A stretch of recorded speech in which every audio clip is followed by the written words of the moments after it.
नमस्कार। शिखर the top के daily current affairs में आप सभी का स्वागत है। चलिए शुरू करते हैं आज के करंट अफेयर्स के सीरीज को। पहला प्रश्न सीरीज में है, निम्नलिखित में से किस संगठन के लिए भारत को 2021 में रिकॉर्ड छठे कार्यकाल के लिए फिर से चुना गया है? तो इस प्रश्न का सही उत्तर है संयुक्त राष्ट्र मानवाधिकार परिषद। हाल ही में भारत को संयुक्त राष्ट्र मानवाधिकार परिषद यानी कि UNHRC 2022-24 के लिए रिकॉर्ड छठे कार्यकाल के लिए फिर से चुना गया है। भारत ने बहुमत हासिल किया है और सम्मान, संवाद और सहयोग के माध्यम से मानवाधिकारों के प्रचार और संरक्षण के लिए काम करना जारी रखने का प्रण लिया है। भारत का वर्तमान कार्यकाल 31 दिसंबर 2021 तक था। UNHRC यानी कि संयुक्त राष्ट्र मानवाधिकार परिषद का यह संक्षिप्त रूप है UNHRC। UNHRC एक संयुक्त राष्ट्र निकाय है जिसका मिशन दुनिया भर में मानवाधिकारों को बढ़ावा देने और उनकी रक्षा करना है। इसमें क्षेत्रीय समूह के आधार पर 3 साल के लिए चुने गए 47 सदस्य हैं। तो इस प्रश्न का सही उत्तर है संयुक्त राष्ट्र मानवाधिकार परिषद।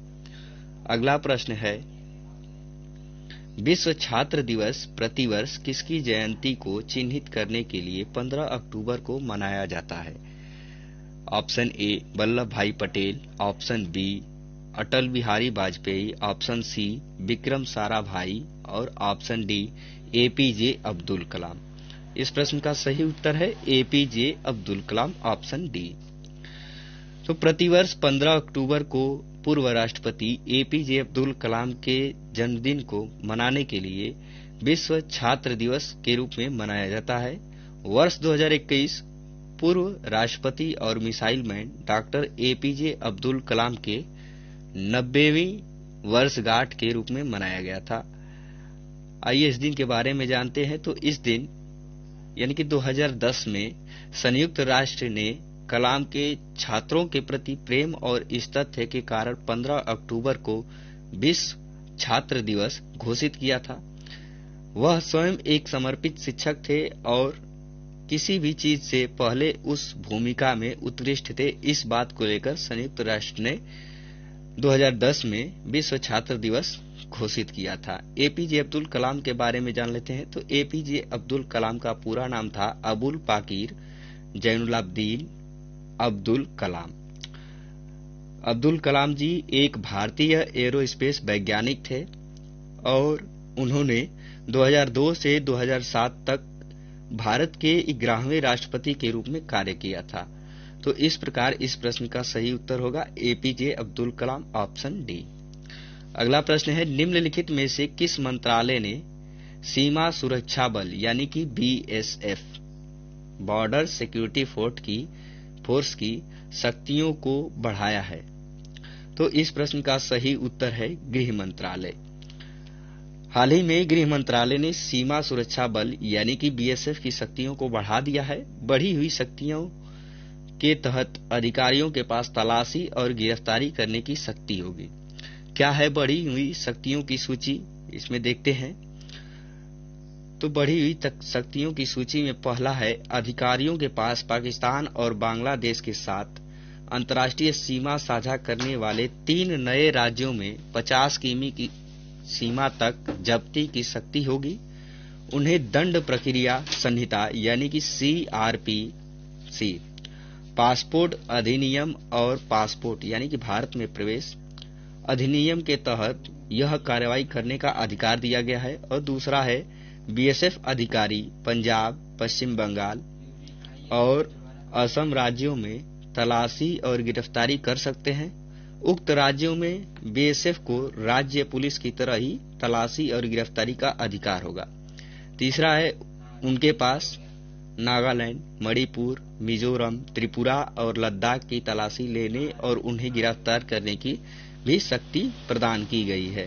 तो इस प्रकार इस प्रश्न का सही उत्तर है गृह मंत्रालय। गृह मंत्रालय द्वारा सीमा सुरक्षा बल की शक्तियों को बढ़ाया गया है।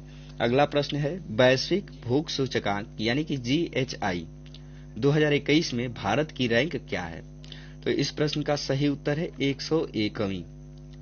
वैश्विक भूख सूचकांक में GHI 2021 में भारत की रैंक 101वीं है। वैश्विक भूख सूचकांक GHI 2021 में 116 देशों में भारत का स्थान 101वां है। भारत 2020 के अपने 94वें स्थान से नीचे खिसक गया है और अपने पड़ोसी देश नेपाल, पाकिस्तान और बांग्लादेश से भी पीछे है। इसके मुख्य बिंदु हैं गरीबी और कुपोषण पर नजर रखने वाली ग्लोबल हंगर इंडेक्स वेबसाइट के अनुसार चीन, ब्राजील और कुवैत सहित 18 देशों ने उच्चतम GHI स्कोर 5 से कम साझा किया है। दूसरा मुख्य बिंदु है रिपोर्ट संयुक्त रूप से आयरिश सहायता एजेंसी कंसर्न वर्ल्ड वाइड और जर्मन संगठन वेल्ट हंगर हेल्प द्वारा तैयार की गई है, जिसने भारत में कुपोषण के स्तर को खतरनाक करार दिया है। तो इस प्रकार इस प्रश्न का सही उत्तर है 101वां। अगला प्रश्न है प्रतिवर्ष विश्व हाथ धुलाई दिवस कब मनाया जाता है? तो प्रतिवर्ष विश्व हाथ धुलाई दिवस 15 अक्टूबर को मनाया जाता है। विश्व हाथ धुलाई दिवस को अंग्रेजी में ग्लोबल हैंड वॉशिंग डे और इसका शॉर्ट फॉर्म है GHD कहा जाता है। GHD 2021 का थीम है हमारा भविष्य हाथ में है, आओ मिलकर आगे बढ़ें। इस दिन के बारे में है कि यह दुनिया भर के लोगों को अपने हाथ धोने की आदतों में सुधार करने के लिए प्रेरित करता है। हाथ धोने का अंतर्राष्ट्रीय प्रचार अभियान है। यह GHD जो है हाथ धोने का अंतर्राष्ट्रीय प्रचार अभियान है। 2008 में इसे ग्लोबल हैंड वॉशिंग पार्टनरशिप यानी कि GHP, जिसे पहले public private partnership for hand washing यानी कि PPPHW कहा जाता था, द्वारा स्थापित किया गया है। GHP द्वारा 2008 में इसे स्थापित किया गया है। क्या है विश्व हाथ धुलाई दिवस? कब से इसको घोषित किया गया था और क्या इसका उद्देश्य है? तो पहला इसमें कि सभी समुदायों में साबुन से हाथ धोने की पारंपरिक प्रथा को प्रोत्साहित करना और उसका समर्थन करना। दूसरा है प्रत्येक देश में हाथ धोने की स्थिति पर प्रकाश डालना और तीसरा है साबुन और पानी से हाथ धोने के फायदों के बारे में लोगों को जागरूकता प्रदान कराना। तो इस प्रश्न का सही उत्तर होगा 15 अक्टूबर। अगला प्रश्न है निम्नलिखित में से किस विभाग ने भारत का पहला वन हेल्थ सहायता संघ का शुभारंभ किया है? ऑप्शन ए स्वास्थ्य और परिवार कल्याण विभाग, ऑप्शन बी वैज्ञानिक और औद्योगिक अनुसंधान विभाग, ऑप्शन सी विज्ञान और प्रौद्योगिकी विभाग, ऑप्शन डी जैव प्रौद्योगिकी विभाग। इस प्रश्न का सही उत्तर है जैव प्रौद्योगिकी विभाग। विज्ञान और प्रौद्योगिकी मंत्रालय के तहत जैव प्रौद्योगिकी विभाग यानी कि DVT ने हाल ही में वन हेल्थ पर भारत का पहला मेगा सहायता संघ का शुभारंभ किया है। इसने पहला वन हेल्थ प्रोजेक्ट भी लॉन्च किया है। क्या है यह, इसके बारे में जानते हैं। तो इस कार्यक्रम में भारत के उत्तर पूर्वी भाग सहित भारत में जूनोटिक के साथ साथ ट्रांस बाउंड्री रोगजनकों के महत्वपूर्ण जीवाणु, वायरल और परजीवी संक्रमण की निगरानी करने की परिकल्पना की गई है। दूसरा है इस कार्यक्रम में कि यह सहायता संघ जिसमें DVT national institute of animal biotechnology Hyderabad के नेतृत्व में 27 संगठन शामिल हैं।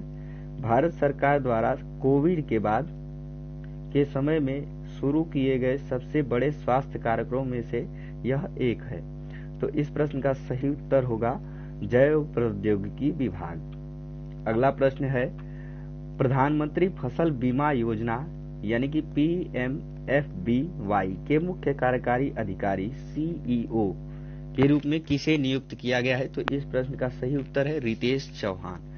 रितेश चौहान को हाल ही में PMFBY का CEO के रूप में नियुक्त किया गया है।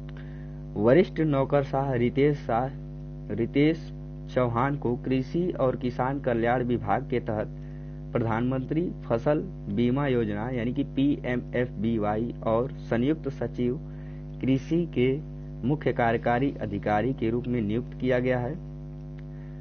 प्रमुख बिंदु हैं उनका 22 सितंबर 2023 तक 7 साल का संयुक्त कार्यकाल होगा। वह हिमाचल प्रदेश के कैडर के 2005 बैच के आईएएस अधिकारी हैं। वह आशीष कुमार भूटानी का स्थान लेंगे, जिन्हें 2018 में नियुक्त किया गया था। क्या है PMFBY? तो इसका पूरा नाम है प्रधानमंत्री फसल बीमा योजना। इसे 13 जनवरी 2016 को लॉन्च किया गया था और इसे किसानों के लिए देश भर में सबसे कम एक समान प्रीमियम पर व्यापक जोखिम समाधान प्रदान करने के लिए एक पहल के रूप में अपनाया गया था। तो इस प्रकार इस प्रश्न का सही उत्तर होगा रितेश चौहान। अगला प्रश्न है अंतर्राष्ट्रीय ग्रामीण महिला दिवस प्रतिवर्ष कब मनाया जाता है? तो अंतर्राष्ट्रीय ग्रामीण महिला दिवस प्रतिवर्ष 15 अक्टूबर को मनाया जाता है। 2021 की थीम है ग्रामीण महिलाएं सभी के लिए अच्छा भोजन पैदा कर रही हैं। इस दिन के बारे में जानते हैं। तो इस दिन के बारे में पहला है संयुक्त राष्ट्र महासभा ने 18 दिसंबर 2007 को इस दिवस की स्थापना की थी। यह दिवस पहली बार 2008 में मनाया गया था। यह दिन ग्रामीण परिवारों और समुदायों की स्थिरता सुनिश्चित करने, ग्रामीण आजीविका में सुधार और समग्र कल्याण में महिलाओं और लड़कियों की भूमिका को मान्यता देता है। तो इस प्रकार इस प्रश्न का सही उत्तर होगा 15 अक्टूबर। अगला प्रश्न है निम्नलिखित में से किसने वर्ष 2021 के लिए वैश्विक व्यापार स्थिरता नेतृत्व के लिए प्रतिष्ठित C.K. प्रहलाद पुरस्कार जीता है? तो इस प्रश्न का सही उत्तर है सत्या नडेला। ऑप्शन बी है सत्या नडेला। सत्या नडेला हाल ही में भारतीय अमेरिकी माइक्रोसॉफ्ट के CEO सत्या नडेला ने माइक्रोसॉफ्ट के 3 अन्य शीर्ष नेतृत्व के साथ वर्ष 2021 के लिए वैश्विक व्यापार स्थिरता नेतृत्व के लिए प्रतिष्ठित C.K. प्रहलाद पुरस्कार जीता है। माइक्रोसॉफ्ट के अध्यक्ष और उपाध्यक्ष ब्रैड स्मिथ, मुख्य वित्तीय अधिकारी एमी हुड और मुख्य पर्यावरण अधिकारी लुकास जोप्पा को भी यह पुरस्कार मिला है। क्या है C.K. प्रहलाद पुरस्कार? तो पहला है इसमें इसे 2010 में कारपोरेट इको फोरम द्वारा बनाया गया था। कारपोरेट इको फोरम का शॉर्ट फॉर्म है CEF। इसकी स्थापना इसके संस्थापक सलाहकार बोर्ड के सदस्य C.K. प्रहलाद ने की थी। ठीक ना। अगला है इसका पॉइंट वैश्वीकरण की दुनिया में स्थिरता, नवाचार और दीर्घकालिक व्यावसायिक सफलता के बीच मौलिक संबंध का उदाहरण देने के लिए विजेताओं की पहचान की जाती है। तो इस प्रकार इस प्रश्न का सही उत्तर होगा सत्या नडेला। अगला प्रश्न है निम्नलिखित में से किस संगठन ने 12 अक्टूबर 2021 को वर्ल्ड इकोनॉमिक आउटलुक लॉन्च किया है? तो हाल ही में अंतर्राष्ट्रीय मुद्रा कोष ने 12 अक्टूबर 2021 को वर्ल्ड इकोनॉमिक आउटलुक लॉन्च किया। 12 अक्टूबर 2021 को अंतर्राष्ट्रीय मुद्रा कोष यानी कि IMF ने वर्ल्ड इकोनॉमिक आउटलुक लॉन्च किया। जारी रिपोर्ट ने वर्ष 2021 में लैटिन अमेरिकी और कैरेबियाई अर्थव्यवस्था के विकास के पूर्वानुमान में सुधार किया। इस रिपोर्ट के अनुसार मुख्य निष्कर्ष इस प्रकार हैं। पहला है IMF की रिपोर्ट के अनुसार 2021 तक 6.3% और 2022 तक 2.5% की रिकवरी की अपेक्षा है। इन आंकड़ों से पता चलता है कि अंतर्राष्ट्रीय ऋण संगठन जुलाई में मूल्यांकन के मुकाबले इस क्षेत्र के लिए सकल घरेलू उत्पाद यानी कि GDP में थोड़ी वृद्धि दिखता है। जुलाई 2021 में इसने 5.8% की वृद्धि का अनुमान लगाया। अगला पॉइंट है IMF को वर्ष 2022 के लिए 3.2% की उम्मीद है, जो इसके पिछले विश्लेषण से 0.2% कम है। तो इस प्रकार इस प्रश्न का सही उत्तर होगा अंतर्राष्ट्रीय मुद्रा कोष यानी कि IMF। ऑप्शन बी इसका करेक्ट आंसर है। अगला प्रश्न है जो कि अभ्यास प्रश्न है। इस अभ्यास प्रश्न का आपको कमेंट सेक्शन में कमेंट करना है और सही उत्तर बताना है। प्रश्न है निम्नलिखित में से कौन नॉर्वे के प्रधानमंत्री बने हैं? हाल ही में निम्नलिखित में से कौन नॉर्वे के प्रधानमंत्री बने हैं? ऑप्शन ए है Jens Stoltenberg, option B Audun Lysbakken, option C Trygve Slagsvold Vedum और option D Jonas Gahr Store. तो इस प्रश्न का सही उत्तर आप कमेंट सेक्शन में देना न भूलें। तो आज का क्लास इतना ही है। मिलते हैं अगले दिन नए वीडियो के साथ, नए प्रश्नों के साथ। तब तक के लिए जय हिंद, धन्यवाद।